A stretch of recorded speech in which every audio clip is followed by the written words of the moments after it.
Est-ce qu'utiliser le mot raca ou insensé peut t'emmener en enfer? Qu'est-ce que Jésus a véritablement voulu nous dire par là? Généralement, le verset utilisé pour confirmer que nous ne devons pas prononcer le mot raca ou insensé est celui-ci, qui se trouve dans Matthieu 5, 22. Mais moi je vous dis que quiconque se met en colère contre son frère mérite d'être puni par les juges, que celui qui dira à son frère raca mérite d'être puni par le Sanhédrin, et que celui qui lui dira insensé mérite d'être puni par le feu de la géhenne. Ça, c'est la version Louis II. Lisons dans une autre version, la version Semeur. Eh bien moi, je vous dis, celui qui se met en colère contre son frère sera traduit en justice. Celui qui lui dit imbécile passera devant le tribunal, et celui qui le traite de fou est bon pour le feu de l'enfer. Prenons une dernière version, la version second 21.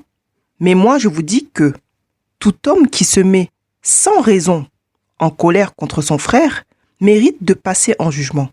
Celui qui traite son frère d'imbécile mérite d'être puni par le tribunal.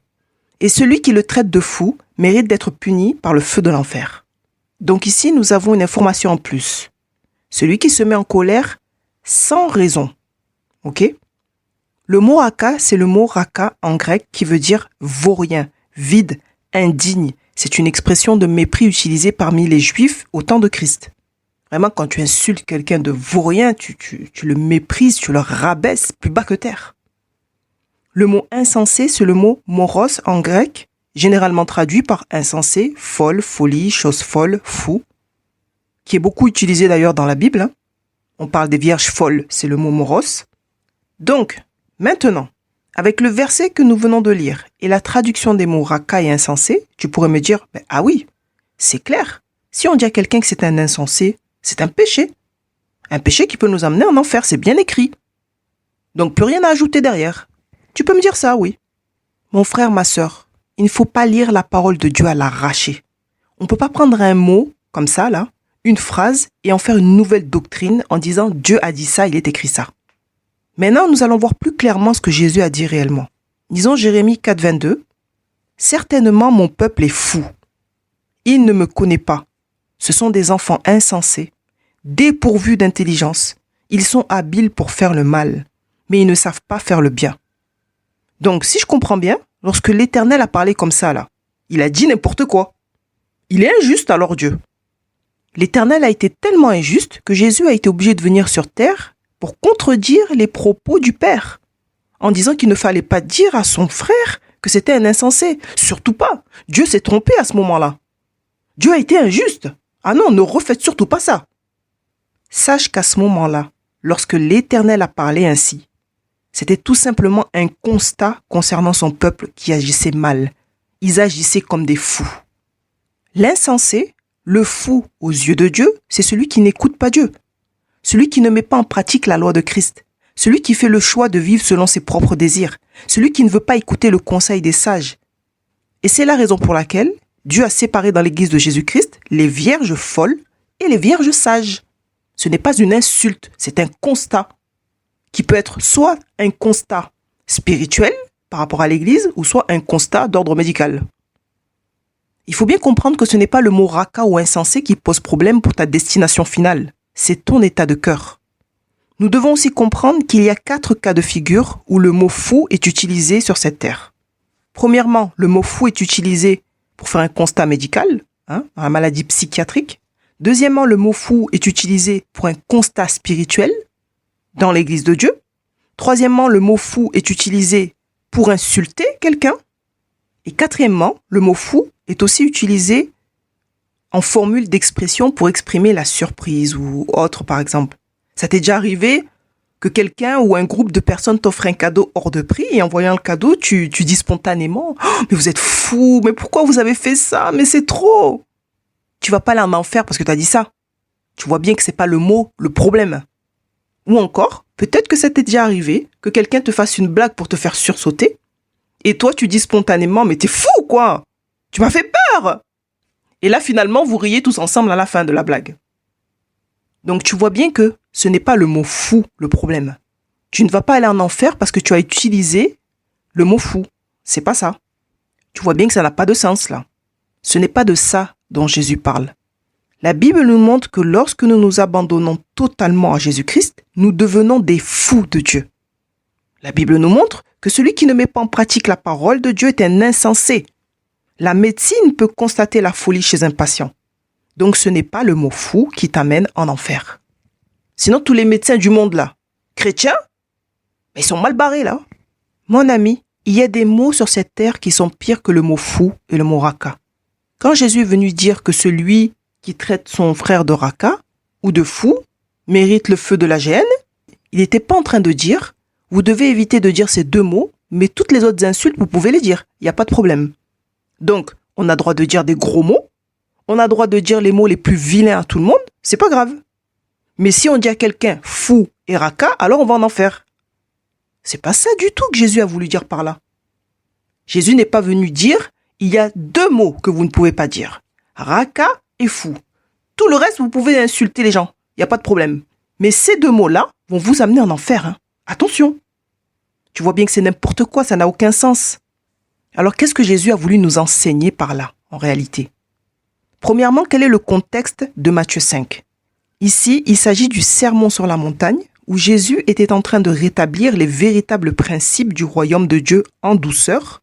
Et c'est pourquoi, au chapitre 5, 6 et 7, on lit souvent « Vous avez entendu dire que, mais moi je vous dis que ». Dans Matthieu chapitre 5, du verset 3 à 12, Jésus était en train de rétablir tout leur système de pensée qui avait été souillé. Du verset 13 à 16, il leur explique l'impact d'appartenir à Dieu et l'importance du bon comportement. Du verset 17 à 20, il est en train de révéler à la foule qu'il est la véritable loi et que pour entrer dans le royaume des cieux, c'est par lui qu'il faut passer. Mais le peuple, à ce moment-là, on l'a pas compris, évidemment. Et c'est à partir du verset 21 que les choses sérieuses vont démarrer. Donc, utiliser uniquement le verset 22 pour justifier que Jésus a dit qu'il ne fallait pas prononcer le mot raka ou insensé parce que cela peut nous amener en enfer, ce n'est pas très juste. Pour bien comprendre ce que Jésus était en train d'enseigner, il faut lire l'ensemble des versets. Versets 21, 22, 23 et 24.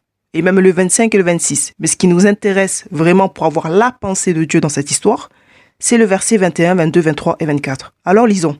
« Vous avez entendu qu'il a été dit aux anciens, « Tu ne tueras point. Celui qui tuera mérite d'être puni par les juges.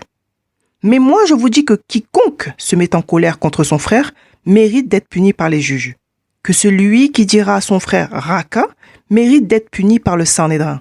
Et que celui qui lui dira insensé mérite d'être puni par le feu de la géhenne. Si donc tu présentes ton offrande à l'autel, et que là tu te souviennes que ton frère a quelque chose contre toi, laisse là ton offrande devant l'autel, et va d'abord te réconcilier avec ton frère, puis viens présenter ton offrande. » Donc là, on peut voir immédiatement qu'il y a un lien entre notre attitude et l'offrande que nous devons offrir à Dieu. Jésus, à ce moment-là, quand il a parlé là, il a choqué tout le monde avec son discours. C'était la première fois qu'ils entendaient quelqu'un remplacer leur commandement par d'autres lois, si on peut dire ça comme ça. Dans cette partie-là, Jésus était en train de dire « Bon, jusqu'à présent, vous avez entendu dire « Tu ne tueras point », ça c'est bon. Que celui qui tuera mérite d'être puni par les juges, ça c'est juste aussi, il n'y a pas de souci. Mais le problème, c'est que lorsque vous vous mettez en colère sans raison, là, par méchanceté contre votre frère, ou lorsque vous le méprisez, c'est aussi mauvais que de tuer de vos propres mains, mes amis. Vous ne devez pas être injuste avec vos frères. Si vous présentez une offrande avec un mauvais cœur, vous annulez la parole de Dieu par votre attitude. Vous ne devez pas agir méchamment contre un frère. Vous ne devez pas être injuste envers votre prochain, gratuitement, en vous mettant en colère sans raison, en l'insultant, en le méprisant pour lui causer de la peine, de la tristesse, de la souffrance, des blessures intérieures. Et si au moment d'apporter votre offrande, vous réalisez que vous êtes allé trop loin dans votre attitude, dans votre comportement, dans vos mots, dans vos propos envers votre frère, allez demander pardon. Allez vous réconcilier avec la personne que vous avez offensée. Et ensuite, venez tranquillement déposer votre offrande. Ça, c'est le cœur d'un enfant de Dieu. Ça, c'est ce qui plaît à Dieu. Mais venir déposer une offrande alors que vous savez très bien que vous avez eu un comportement injuste, des propos injustes envers votre frère ou votre sœur, Ce n'est pas bon. C'est ça en réalité que Jésus était en train de dire. Parce que sur cette terre, mon ami, il y a des mots bien pires que raca, que vaurien, que fou. Il y a des mots pires que ces mots-là. Il n'est pas venu pour les empêcher de dire ces deux mots-là. Il est venu justement pour dévoiler le mauvais cœur qu'ils avaient. Jésus enseignait que de tuer quelqu'un de ses propres mains et tuer quelqu'un avec sa bouche méritait la même peine. Un point, un trait. Jésus n'avait pas de réel problème avec le mot raca ou insensé, même si ce sont des mots forts, des mots violents. Mais il avait surtout un problème avec ce que produisent ces mots dans la vie de quelqu'un. Mais surtout, il avait un problème avec les gens qui donnaient des offrandes en pensant qu'ils étaient très spirituels alors qu'ils avaient de la haine dans leur cœur, alors qu'ils venaient de rabaisser plus bas que terre quelqu'un, alors qu'ils venaient de se mettre en colère injustement contre quelqu'un. Jésus les avait vus vivre, il les avait observés, il avait bien vu l'hypocrisie de leur foi. Il n'a pas parlé comme ça inutilement, il a parlé parce qu'il a vu des choses, il a vu des comportements qui n'étaient pas du tout cohérents. Donc il a rétabli la justice de Dieu, il a rétabli les véritables principes du royaume de Dieu dans leur cœur. Dieu ne veut pas d'injuste dans sa maison. Les non-croyants ont coutume de dire que les mots font plus mal que les coups. Et c'est vrai. Si tu dis à ton enfant qu'il est moche, qu'il est bête, que c'est un bon à rien, un incapable, tu crois qu'il va grandir comment? Il aura des carences, il sera même détruit. Il y a des élèves qui se souviennent toute leur vie qu'un seul de leurs professeurs leur a dit « Tu n'arriveras à rien dans la vie, tu es nul ». Et ils se souviennent de ça. Tu vois un peu la puissance de la parole? C'est la raison pour laquelle la Bible nous dit « Bénissez et ne maudissez pas ». Parce que les paroles sont dangereuses. Et avec des mots violents, les gens peuvent abandonner la foi. Et si c'est toi l'auteur de l'égarement d'une brebis du Seigneur, tu vas rendre des comptes à Dieu. Ne sois pas l'auteur des blessures intérieures de quelqu'un. Vraiment. Jésus avait vu les Juifs vivre et agir. Et il avait bien vu que certains comportements n'étaient pas justes. Si tu as blessé ton frère, ta sœur par méchanceté, et que tu te souviennes que tu as mal agi, va te réconcilier. Nous sommes appelés à marcher dans la paix. Si la personne ne veut pas te pardonner, tant pis. C'est dommage pour le frère ou pour la sœur, mais toi, tu dois faire ce qui est juste devant Dieu. Parce que quand on a fait quelque chose de mal, on le sait. C'est bon, on le sait. Faut pas faire de cinéma, on sait. Quand on est allé trop loin dans nos propos, dans notre comportement, on le sait. Si maintenant, toi, tu sais pas que tu es allé trop loin, on a un gros problème avec ta conversion, là. Comment le Saint-Esprit, toi, il te reprend pas quand tu agis mal? C'est pas normal. Le sage aux yeux de Dieu, c'est celui qui met en pratique les principes du royaume de Dieu. Et l'insensé, c'est celui qui ne le fait pas. Proverbe 29:9. Si un homme sage conteste avec un insensé, il aura beau se fâcher ou rire, la paix n'aura pas lieu. On ne peut pas avoir une discussion sensée avec un insensé. Médite là-dessus. Tout le monde ne veut pas la paix dans le corps de Christ. Eh oui, c'est comme ça. Donc, si tu te mets en colère contre ton frère sans raison, juste parce que sa tête ne te revient pas, si tu le traites de vaurien, que tu l'humilies, que tu le rabaisses, que tu le traites de fou alors qu'il n'est pas malade dans sa tête ni spirituellement, alors tu as un mauvais cœur. Tu es mauvais, tu es méchant. Et dans ce cas précis, si tu ne te repens pas de ta méchanceté, de ton injustice, tu mérites d'aller en enfer. Et cela, même si tu as l'habitude de donner des offrandes à Dieu. D'ailleurs, quand tu as un cœur comme ça, tes offrandes ne sont même pas agréables à Dieu. Il faut bien comprendre que tout ce qui sort de ta bouche pour faire du mal à ton prochain mérite que tu finisses en enfer, parce qu'en agissant ainsi, tu es rebelle à la parole de Christ. Tu aimeras ton prochain comme toi-même. C'est un commandement qui veut clairement dire que tu ne dois pas chercher à blesser ton prochain. Tu ne dois pas chercher à lui faire du mal, que ce soit en tuant de tes propres mains ou en tuant avec tes mots. C'est avec des mots que tu tues la réputation d'un homme. Ce sont les péchés de la langue qui font le plus de dégâts dans ce monde. Des gens des réseaux sociaux se suicident à cause des insultes qu'ils reçoivent. Des gens tuent parce qu'on leur a dit des choses qui les ont humiliés, qui les ont blessés, qui les ont choqués. Jésus voulait tout simplement enseigner qu'avoir le bon comportement, le bon témoignage et un bon cœur, c'est ça qui glorifie le nom de Dieu. C'est ça qui fait une bonne offrande devant Dieu. C'est ça qui fait de chacun de nous une lumière qui brille dans ce monde. Il n'était pas en train de dire, il ne faut pas utiliser le mot raca et fou, sinon tu vas aller en enfer. Mais toutes les autres insultes, tu as le droit de les dire. Donc voilà, relisons une dernière fois le verset dans la version second 21. Et tu vas voir que maintenant ce sera beaucoup plus clair dans ta tête. Mais moi je vous dis, tout homme qui se met sans raison en colère contre son frère mérite de passer en jugement. Celui qui traite son frère d'imbécile mérite d'être puni par le tribunal. Et celui qui le traite de fou mérite d'être puni par le feu de l'enfer. Si donc tu présentes ton offrande vers l'autel, et que là tu te souviennes que ton frère a quelque chose contre toi, laisse ton offrande devant l'autel et va d'abord te réconcilier avec ton frère. Puis, viens présenter ton offrande. Tu remarqueras, c'est écrit, si en présentant ton offrande, tu te souviens tout d'un coup, ah oui, c'est vrai que Germaine m'en veut toujours, et je me suis mal comporté quand même avec elle la dernière fois. Si c'est un souvenir, c'est que peut-être ça fait un moment que tu aurais dû régler cette affaire et que tu ne l'as pas fait. Donc ici, on parle bien d'une mauvaise action qui a été posée volontairement. Généralement, on le sait très bien quand on a dépassé les bornes avec notre bouche. On le sait. Quand tu dis des choses que tu ne devrais pas dire, tu le sais. Donc, tout homme qui se met en colère sans raison contre son frère ou sa sœur, juste parce qu'il ne supporte pas sa figure, mérite de passer en jugement. Si tu prétends avoir l'esprit de Dieu et que tu pètes les plombs sans raison sur les choses, tu es malade. Soit tu as un mauvais cœur et tu dois te repentir et te convertir réellement, soit tu as besoin d'une bonne délivrance. Si tu traites mal ton frère ou ta sœur, tes enfants, ton mari, ta femme, en les rabaissant avec de vilains mots, tu vas tôt ou tard les détruire. Et si tu ne te repens pas, tu seras jugé pour les conséquences de tes paroles dans la vie des gens. Mais tu seras aussi jugé pour ta méchanceté et ton mauvais cœur. Toutes les injustices seront jugées, mon ami. Tu ne peux pas traiter ton frère de fou s'il ne l'est pas. Tu vas le blesser, tu vas l'offenser. De la même manière, tu ne peux pas traiter les gens de voleurs s'ils n'ont jamais volé. Tu ne peux pas traiter quelqu'un de prostitué s'il ne s'est jamais prostitué. Tu ne peux pas donner de petits noms peu flatteurs aux gens, juste pour te moquer, juste pour rire. Si tu vois un frère qui est un peu lent, si tu l'appelles l'handicapé juste pour rigoler, Dieu ne veut pas. Appeler les gens bourriques, Dieu ne veut pas. C'est méchant. Appeler une personne en surpoids patate, c'est pas bon. Ou une personne très maigre fil de fer, ça ne fait rire que toi, ça. On n'appelle pas non plus les gens par leur malformation physique aussi. Quelqu'un à qui il manque une jambe, par exemple, tu peux pas l'appeler jambe de bois devant tout le monde juste pour rire.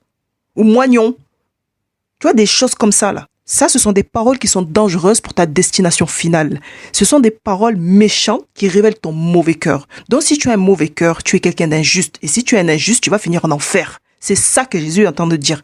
Il a un problème non pas avec le mot raka, ni le mot fou. Il a un problème avec l'état de cœur des gens. En gros, toute insulte, tout mot qui rabaisse, qui méprise ton prochain, qui nuit à la santé émotionnelle de ton prochain, il faut arrêter ça. Parce que ça, c'est de la rébellion à la parole de Dieu. Lorsque tu causes de la tristesse à ton prochain en touchant ses facultés intellectuelles ou son physique, tu commets un péché qui mérite d'aller en enfer. Si tu ne te repens pas sérieusement, si tu ne répares pas les dégâts que tu as causés dans la vie de ton prochain avec ta bouche, tu vas avoir des problèmes. Conclusion, utiliser le mot insensé ou fou, ce n'est pas ça qui va t'amener en enfer. Mais si tu utilises ces mots, ou d'autres mots d'ailleurs, aussi violents, avec un mauvais cœur et dans le but de nuire à ton prochain, alors là, en effet, si tu ne te repens pas sincèrement, tu mérites d'être puni par le feu de la géhenne, parce que tu es un méchant, un injuste qui cherche à détruire ce que Dieu a créé. Donc, mon ami, sur cette terre, il y a des fous. Et ça, c'est réel. Et nous devons appeler un chat un chat. La parole de Dieu est pleine de versets qui parlent de la folie et de quelques fous aussi. Je t'invite à recenser tous les versets et tu vas voir à quel point tu vas être surpris de voir que la folie est bien sur cette terre. Jésus condamne l'hypocrisie, la méchanceté, le mauvais cœur. Il y a des mots sur cette terre qui sont pires que le mot fou, que le mot vaurien. D'ailleurs, si tu dis à quelqu'un « tu es beau »,« tu es belle », mais que dans ton cœur tu te dis « ah mais qu'est-ce qu'il est moche, Burk !» Mais qu'est-ce qu'elle est affreuse, ah !» Tu n'es pas mieux que celui qui insulte, clairement. Là aussi, tu as un mauvais cœur. Tu peux insulter les gens avec des gros mots. Tu peux insulter les gens avec un langage très soutenu, avec de jolis mots. Et parfois même, tu peux même insulter les gens sans même parler. Ah oui, il y a des expressions de visage qui sont aussi insultantes que des mots. Veillons sur notre bouche, veillons sur notre attitude, afin de ne pas être une occasion de chute pour notre prochain. C'était la sœur Charlène, diaconos de l'Église de Jésus-Christ, ici pour servir mes frères et sœurs en Jésus-Christ. Que Dieu te bénisse abondamment.